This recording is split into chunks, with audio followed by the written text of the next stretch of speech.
How's it going, everybody? Welcome to the Monday edition of Kayal Podcast Home. Get into some news. So, the NFL draft is this month, and here's how things are going right now. The Browns have the first pick. The Giants have the second pick. The Jets have the third pick of the draft. They traded up to get that pick of the draft with the Colts, I believe.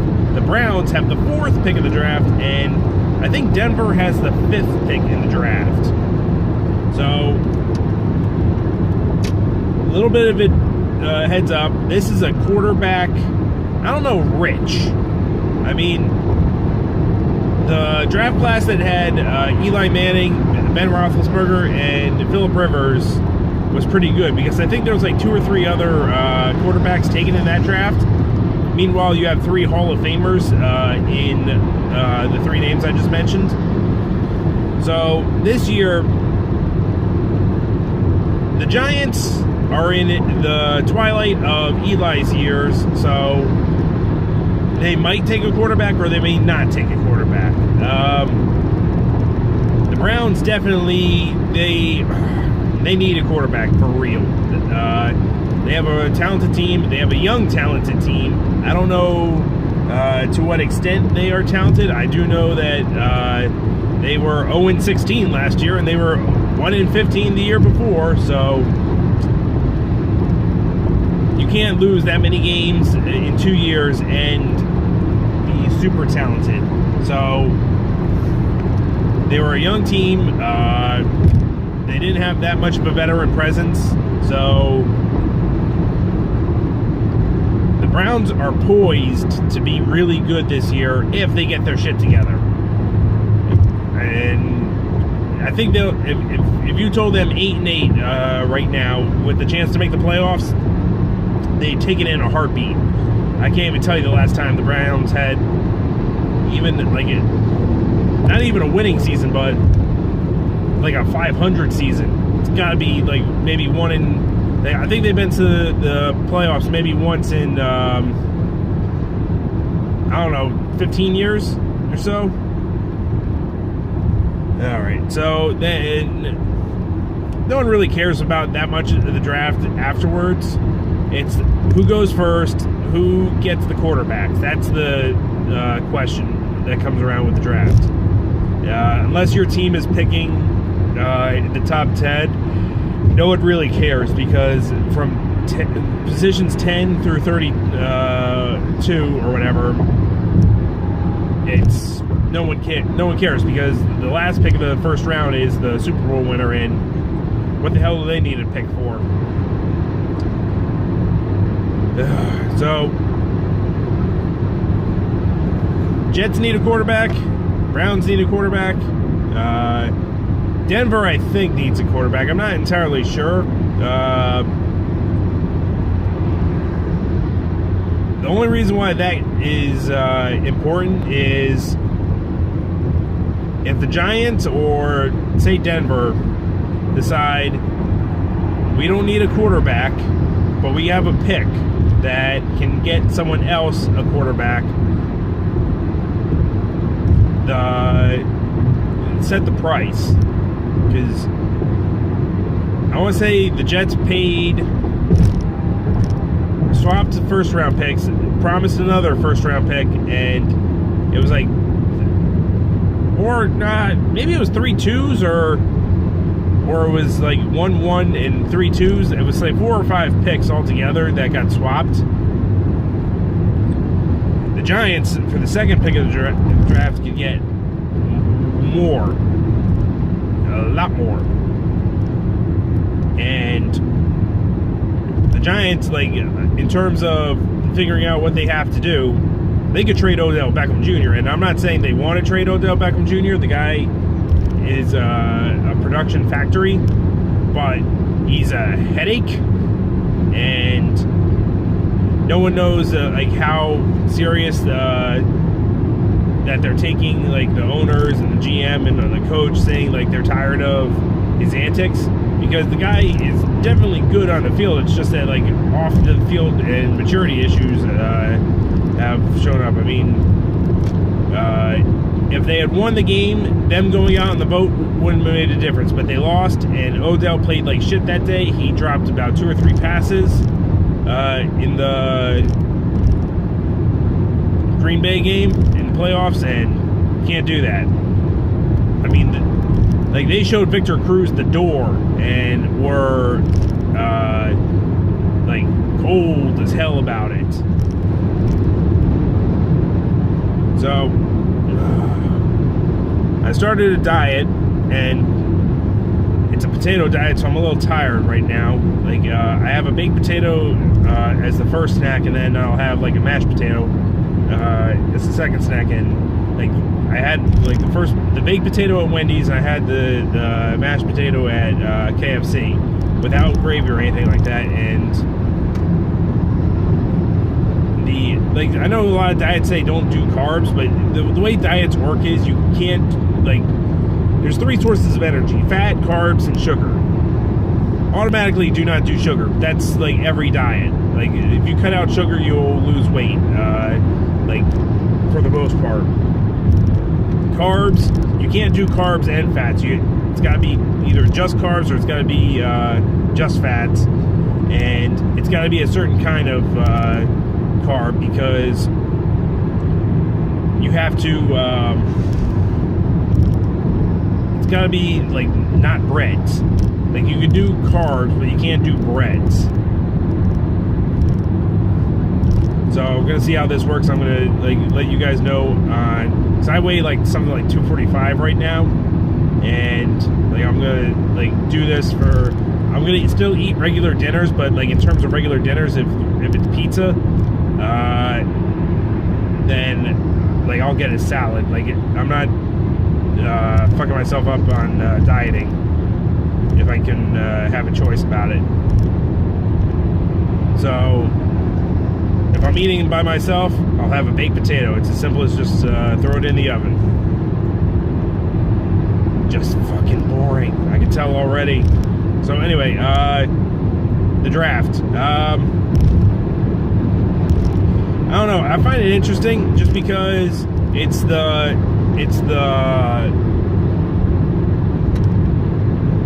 draft is the wellspring of hope in sports and football in particular, because there's only a handful of positions where the draft really makes a difference, and quarterback is one of them, because most times the quarterback is not as simple as plug and play.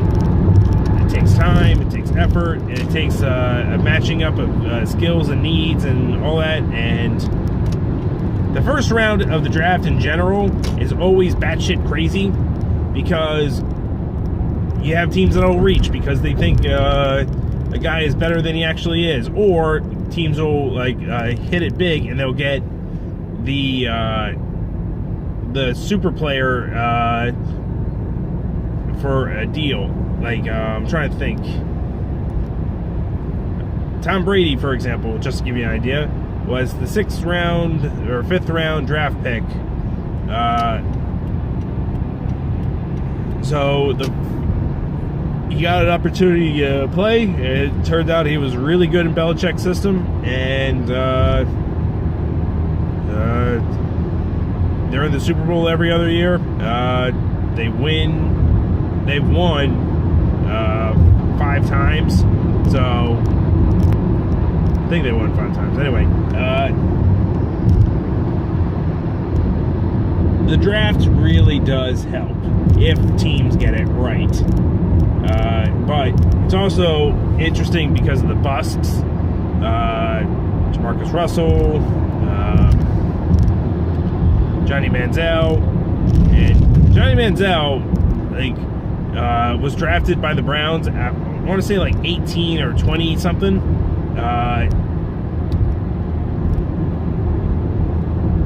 There was a cornerback taken at 9. Jay Gilbert, Josh or Justin Gilbert.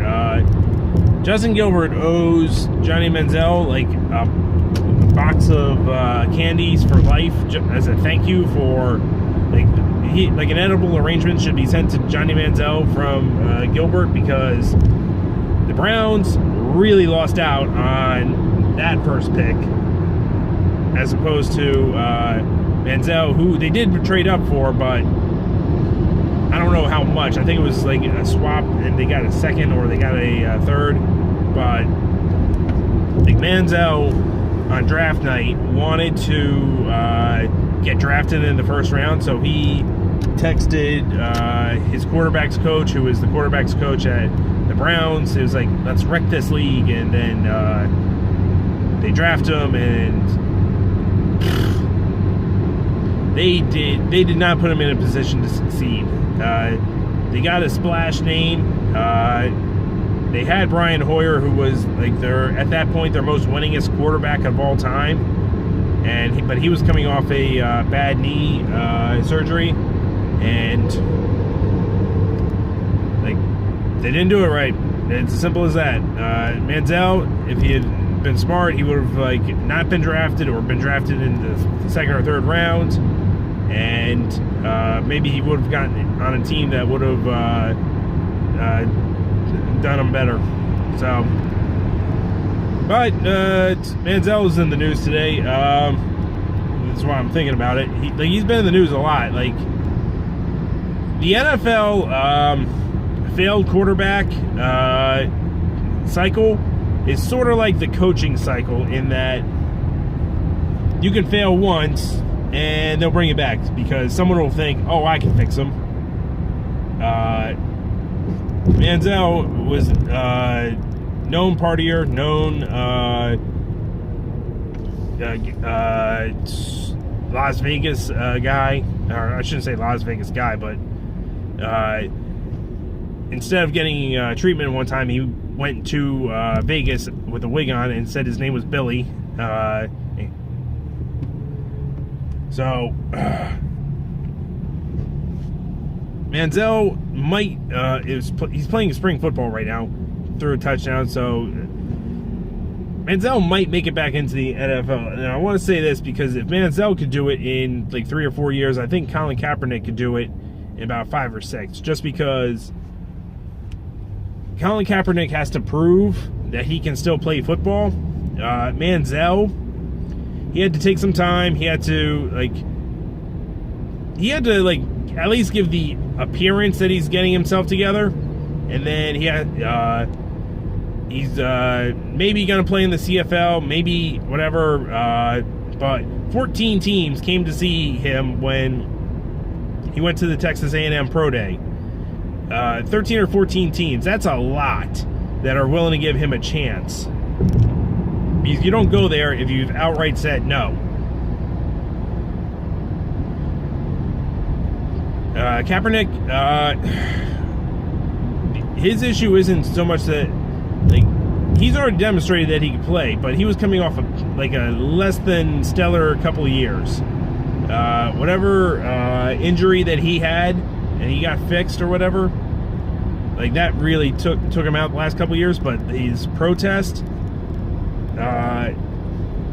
it's not collusion, but it was collusion, I think, because Colin Kaepernick isn't playing because he did something un-American, and I think general audiences for football can't stomach it. Like the idea of like that's un-American, which, by the way, I disagree with. Like, I mean, protesting something you don't believe in is kind of your freedom of speech.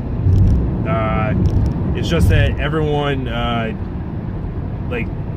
didn't like the way he was doing it, which I don't know how the hell you protest something in a way that everyone agrees that you should be able to protest. Like, I don't think that's how protesting works. So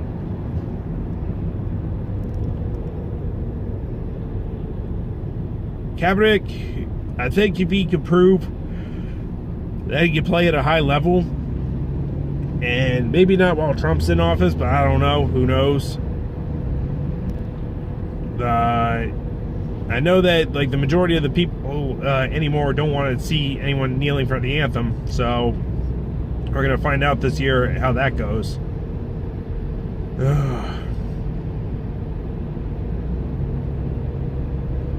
Some comic stuff. Lent is over. I can go back to buying stuff again, and I'm trying to fill the holes of like the books that I missed while I was not buying books. So I'm having a real hard time finding Wicked and Divine 33. I have 32, I have 34 and 35, but I want 33 first because like it's supposed to be a big reveal of something, and I have a feeling it has something to do with the old woman from Imperial Phase 1 arc, or maybe even before, whatever her name was. The old woman. I had Paper Girls 19 in my hand, but I don't know if I had it or not, because I know I didn't have 20. I know I have 18, but I went through 19 when I had it in my hands. I was like, I'm pretty sure I have this. I think I've read this before, but wasn't sure. But not going to spend $2-3 on a book that I may already have. I hate having doubles. There's something about having doubles that just gets at your soul. So, what else? Motor Crush came out, and if in the store they had all the new issues, like back from when it came off of hiatus, like issue 6 through 11, I would have gotten them all. But I hate having gaps, and I hate having books that I can't read because I'm not reading it out of order. So I put down 8, 9, and 10, 11. Well, no, I should say I put down 9, 10, and 11 just because like they had 6 and 7, but they didn't have 8. So I have Motor Crush 6 and 7 to read now, and next week I'll try and find 8. So New Jersey has 5 or 6 shops that I'm aware of that I can get to without issue. I mean, I know there's one in Flemington. I know there's one in... I've never seen the one in Flemington, but I know it's there. Then what else? There's North Plainfield. There's Tom's River, which is Steve's, which is Comic Relief. Comic Relief is my favorite shop, probably, only because it's so well organized. The guy who runs that, like, good guy, he'll talk to you or whatever. He'll know what you're talking about for the most part. Everything is organized by publisher in alphabetical. It's great because, like, I've walked into shops before, I swear to God, they just throw books on the shelves, and you're trying to find something, it'll give you agita. Then there's like Zap. They have 2 locations. There's Zap is pretty good. I'm trying to think. Stormwatch down in South Jersey. I like going there just because there's a really good cheesesteak place right there called Gaetano's of West Berlin. I don't think it's an original ownership, but that cheesesteak they make there with on the long ass bread, holy shit, that is a good cheesesteak.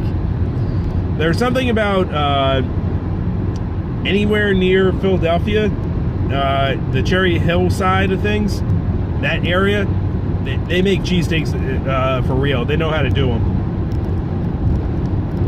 So I have access to like a decent amount of comic book stores. There's the record store down by Lakewood. That is a really good shop for a lot of things. Like if you're a big pop culture fan, like music and collectible figures. If you're a pop hunter, they have a good. They have a huge selection of pops. Like those Funko Pops, huge selection.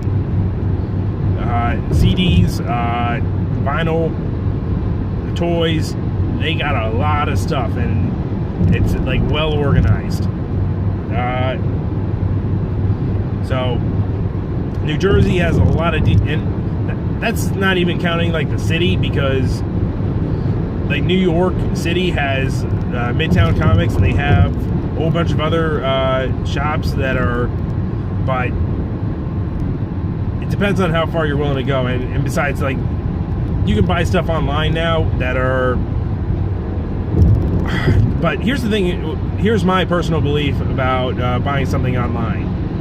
I have no problem doing it, but when it comes to music and CDs and books, like, I want to hold it in my hands and like feel the juju off of it, because call it superstition, call it whatever,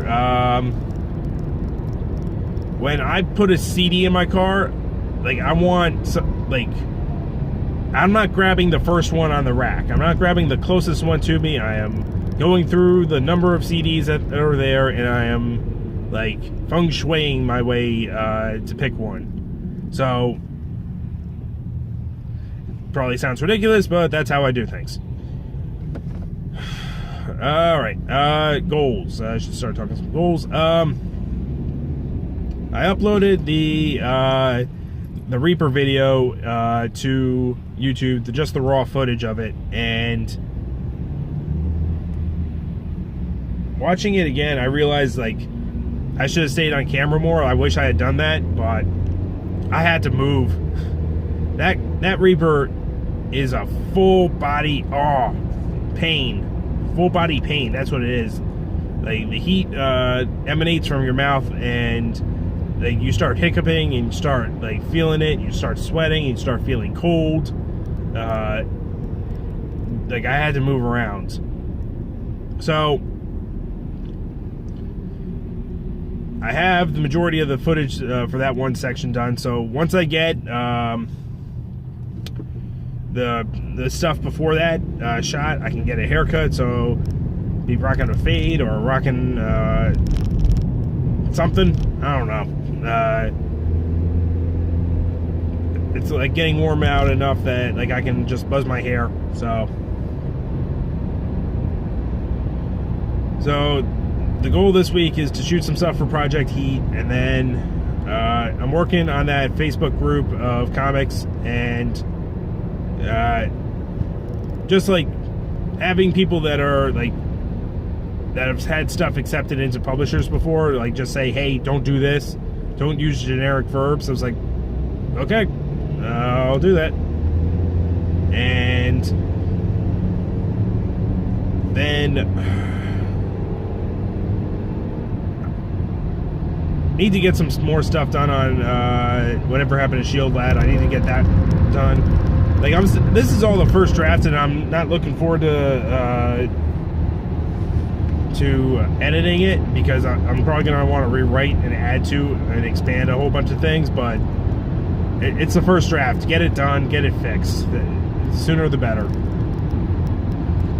Alright, the internet issue is still in it. I'm going to record some games, but I'm not going to stream them. I'm just going to put them out after the fact.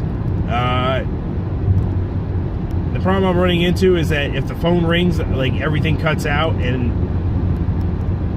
that means I'm either playing at specific times, like late into the night, or not. Like, that's my only options, because, like, the phone rings a lot between the hours of, like, 5 and 10. So that's what I'm gonna have to deal with. And I'm gonna start with Mario RPG. I want to get another area done on that one, and I don't know how long it would take me to beat the game, but I gotta play it to find out, and then I'm not even gonna consider like what I'm gonna do after that, just because, like, I do need to put out the light gun theater stuff, like that. I do need to do, and like I need to get back into check the technique stuff. So I'm gonna post some of that. So, all right, everybody, peace.